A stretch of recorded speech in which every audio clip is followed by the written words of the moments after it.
Hello, I welcome you to the S2R show where we give you the daily updates of the market. So, today we are going to give you the updates on what happened on November 17, 2020. So, Nifty index was up by 93 points, around 0.75%. It opened at around 12,930 and made a high of 12,934, and it made a low of around 12,800 and closed at 0.75% up by 93 points at 12,874. So there were 30 shares which closed in positive, 19 shares which closed in negative, and one share was unchanged. So if we look at the graph, so it made a high, then it came down, and at the end it was up again and made a high of 12,874. And if you look at the gainers, there were three top gainers, and these gainers were Tata Motors up by 6.15%, Tata Steel was up by 5.97%, approximately 6%, HDFC Life was up by 5.72%, and top three losers were BPCL down by 4.25%, Hero MotoCorp down by 2.62%, and NTPC down by 2.53%. If we talk about Nifty Bank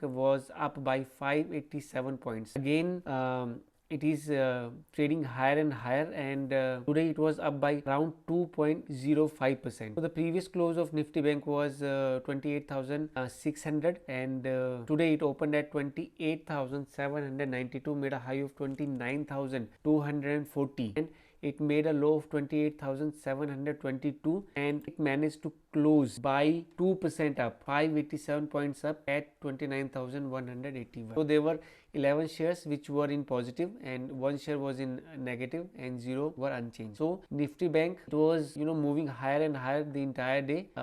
Initially it made a high, then went down, and then it was all the way went up during the day. And the top three gainers in Nifty Bank were SBI, it was up by 5.09%, HDFC Bank it was up by 2.85%, and Bandhan Bank it was up by 2.75%, and IDFC Bank was down by 0.30%. So there was only one share which was down and 0 were unchanged. If we look at the sector which performed well, it was Nifty Metal, which was up by 2.49%, and Nifty Media performed bad today. It was down by 1.34%. Now if we look at the big brother Dow Jones, it is trading lower. Dow Jones is trading lower today, and it is down by 1.25%. So we are expecting Nifty to open lower tomorrow on 18th of November 2020. So this was all about the market today. Stay tuned with the channel for more updates. Thank you very much.